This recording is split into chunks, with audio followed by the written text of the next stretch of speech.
Alejandra?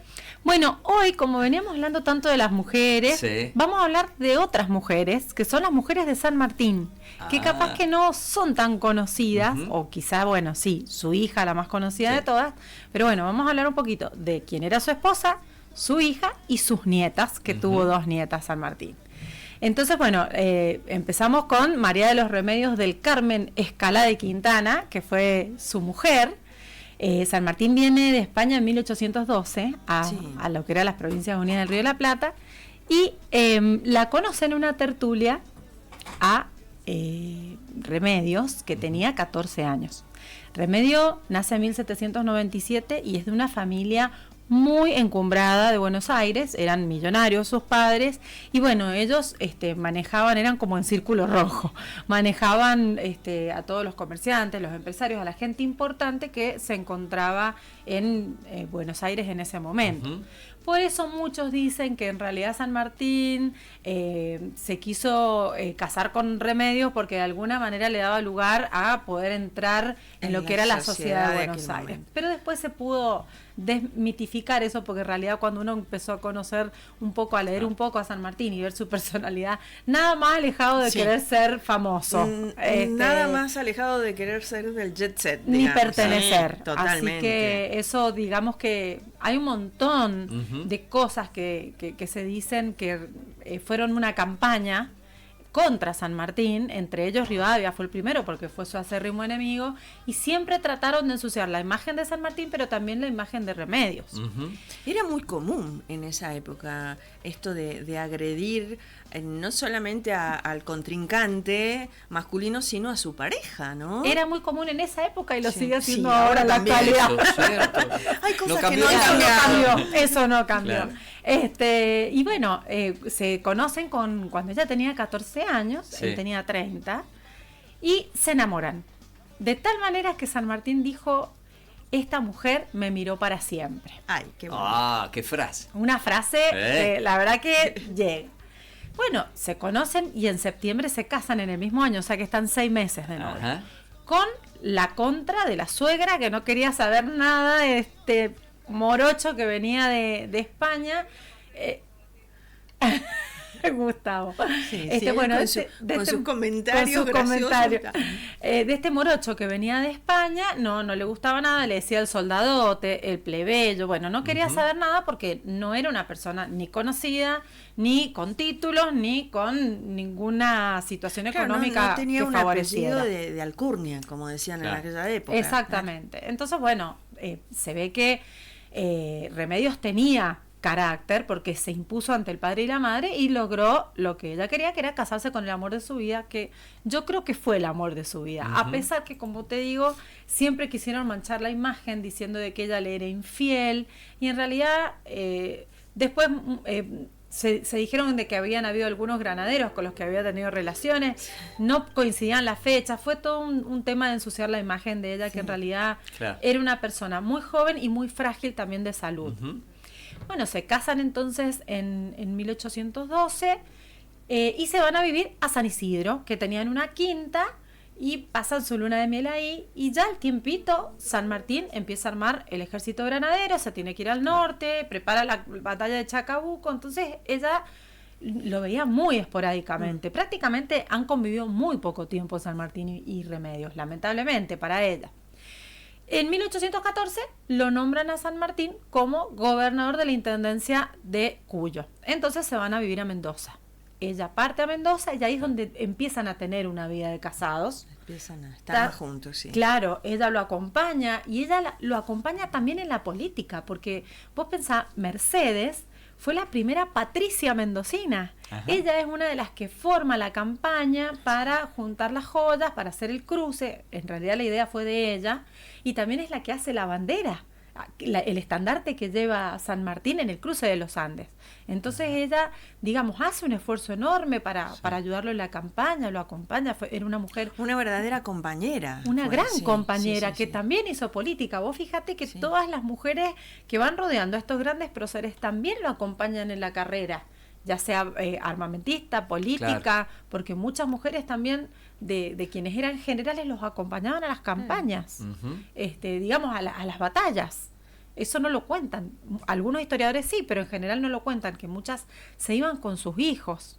Así que bueno, es importante, digamos, el rol que tuvo Remedios, aunque tuvo una vida muy corta, porque ella fallece con 25 años. Sí, fue muy jovencita. Muy jovencita. Sí. En 1816 tiene a su única hija, a María de las Mercedes, Merceditas, y bueno, ya ahí empieza su salud a ser más frágil, porque normalmente quienes tenían salud frágil, después de los partos les costaba mucho recuperarse. Y además empieza a tener tuberculosis. Claro, todas las enfermedades de la época que eran... Muchas mujeres después del parto contraían la tuberculosis y morían de eso. Sí. Y no había cura en ese momento. Claro. Tal es así que San Martín tiene que hacer, bueno, el cruce de los Andes, después se tiene que ir al norte, y ella vuelve a Buenos Aires en 1819, y en la carreta en la que se vuelve llevan un ataúd, porque ella estaba pensando que podía llegar a morir en el viaje, en el camino. Por suerte eso no pasó, llega bien a Buenos Aires. Quienes la ayudan y la van controlando en el camino son Belgrano, el general Paz, porque ella iba llegando a los campamentos, entonces ahí lo iban carteando a San Martín. San Martín estaba muy preocupado de que llegara bien de salud y que llegara bien con la nena, con la pequeña, con Merceditas. Y bueno, finalmente llega a Buenos Aires. En Buenos Aires se queda con sus padres y muere en 1823. Ella quería verlo a San Martín de nuevo, no se dio la posibilidad porque San Martín había llegado a Mendoza, había recibido la carta donde ella le reclama que lo venga a ver porque estaba en sus últimos días, pero como estaba tan enfrentado a Rivadavia, San Martín no tenía la garantía de que no, en el camino no lo fueran a asaltar y lo fueran a matar. Como no tenía esa garantía, no pudo llegar a tiempo. Claro. Llega en diciembre de ese mismo año a buscar la Merceditas, para ya exiliarse directamente porque sabía que estando Rivadavia presidente, él no podía seguir viviendo en la Confederación. Entonces, bueno, se va con Mercedita, previo problema familiar porque la abuela, doña Tomasa, prácticamente la había criado a esta niña. San Martín la había visto muy poco, la niñita se iba con un padre que casi desconocía. Claro. Y bueno, ya en el barco ve San Martín, que es una niña un poco malcriada, un poco desobediente, él que era tan recto y medio con ese estudio miliciano que tenía, cuando llegan a Inglaterra, la deja interna en un colegio para que le eduquen un tiempito nada más, o sea, sí se hace cargo de Merceditas.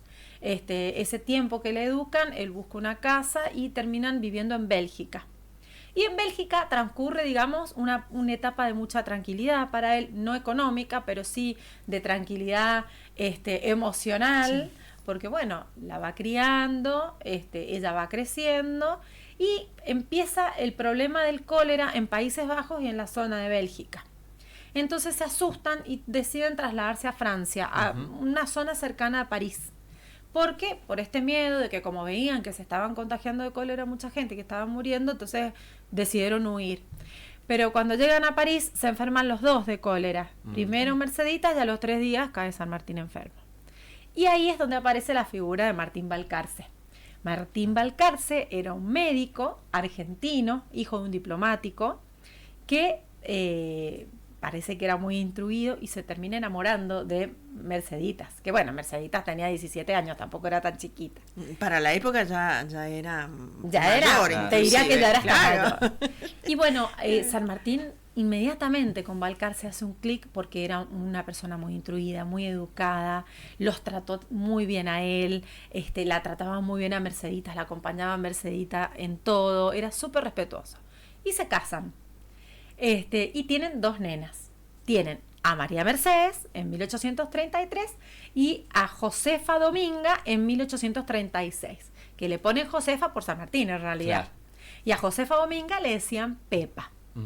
Bueno, lamentablemente San Martín muere en 1850, fue un gran padre y para Mercedes fue tremenda su muerte porque ella lo redacta en una carta, fue como una pérdida tremenda y fue muchísimo mejor abuelo. Si fue un gran padre, fue un excelente abuelo, le decían tatita.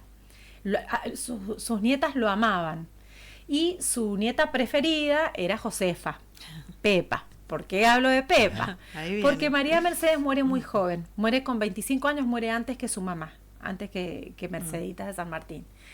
Y Pepa hereda toda esa humildad y todo ese trabajo social que tenía San Martín. Termina siendo heroína de Francia, Pepa. Hizo un asilo de ancianos que después se transformó en hospital en la Primera Guerra Mundial. La condecoraron con la Legión de Honor. Fue una mujer súper querida. Y de hecho, cuando quisieron, después de que fallece en 1924, quisieron traer sus restos y Francia no los dejó, porque como era heroína francesa, no quisieron hacer el traslado de sus restos. Pero bueno, volviendo al tema de María Mercedes tuvo una vida muy feliz con su papá, con sus hijas. Ella muere con 58 años en 1875. Por supuesto, fue también muy fuerte la muerte de su hija María Mercedes, de su primer hija. Con 25 años, pero dentro de todo su vida fue una vida apacible, de leerle mucho a San Martín, porque San Martín en sus últimos años queda ciego porque tenía cataratas, de apoyarlo un montón, les gustaba mucho pasear, iban a la playa porque Boulogne-sur-Mer tenía playas, y bueno, digamos que dentro de todo la vida de Mercedita fue una vida linda, porque también tuvo un muy buen marido que muere 10 años después que ella. Y bueno, cuando termina, digamos, la historia de María Mercedes con su muerte, al tiempo, en 1950, trasladan no solo los restos de ella, de su primera hija María Mercedes y de Martín Balcarce a Mendoza. Están enterrados en la Basílica de San Francisco, así que quienes vayan a Mendoza pueden ir a visitarlos. San Martín no, San Martín está en Buenos Aires, trasladaron su corazón a Buenos Aires, y él quería que también parte de sus restos, pero eso no se concretó, fueran también a la tumba de Remedios de Escalada, a la que él le manda hacer la lápida y pone: aquí yace Remedios de Escaladas de San Martín, esposa y amiga del general San Martín. Ay, qué bonito. Mira. Esa sería un eterno enamorado de su mujer. A pesar de que quizás ha tenido otras mujeres después, porque bueno, cuando estuvo viudo y solo igual, con Merceditas no creo, pero sí dicen que en la campaña del Perú tuvo algún hijo extramatrimonial. Pero bueno, también hay que entender, en la época, a Remedios la vio creo que 3-4 veces en los 11 años que estuvieron casados. Sí. Por ahí también hay que entender la época y las circunstancias, pero fue un hombre súper respetuoso, no solo de su mujer en cómo la trató, porque la respetó muchísimo, sino también en su hija y sus nietas. A ver, en estas historias que venís relatando cada lunes, vamos viendo que la mayoría de los próceres argentinos, estos grandes próceres, han tenido un respeto y un trato hacia las mujeres, hacia el ser humano, sobre todo no solo a la mujer, a la condición de hombre genérico, ¿no? Del ser humano, ¿no? Exacto, y vos fíjate el respeto también con sus hijas, lo mismo hacía Sarmiento, que son después quienes los acompañan en sus últimos días. Entonces, bueno, es lindo saber eso también, la parte humana. Exacto. Porque, bueno, San Martín sabemos lo grandioso que fue, el padre de la patria, en todas las luchas en las que estuvo, todo lo que hizo políticamente, pero también en la parte humana fue súper digno, fue una persona súper respetada, a pesar de que quisieron ensuciar su nombre, de que de hecho se extraditó siempre con la idea de volver y nunca pudo, se murió con la idea de morir acá, sobre todo en Mendoza, él amaba Mendoza. Y bueno, es triste cómo termina, pero dentro de todo termina acompañado por sus seres queridos. Y lo bonito es que terminan siendo a lo largo y a través de los años reconocidos y queridos por el pueblo, ¿no? Exacto. Que todos los argentinos seguimos respetando, queriendo, bueno, en el caso de San Martín, particularmente toda América del Sur. Sí. Y te voy a decir que Europa también. Porque en Boulogne-sur-Mer hay una estatua de San Martín justo en la playa, que él está arriba del caballo, y cuando fue la invasión alemana, cuando estuvo la Segunda Guerra Mundial, habían destruido toda la costa de Boulogne-sur-Mer, todos los edificios y todas las construcciones, menos la escultura, digamos la estatua que estaba de San Martín.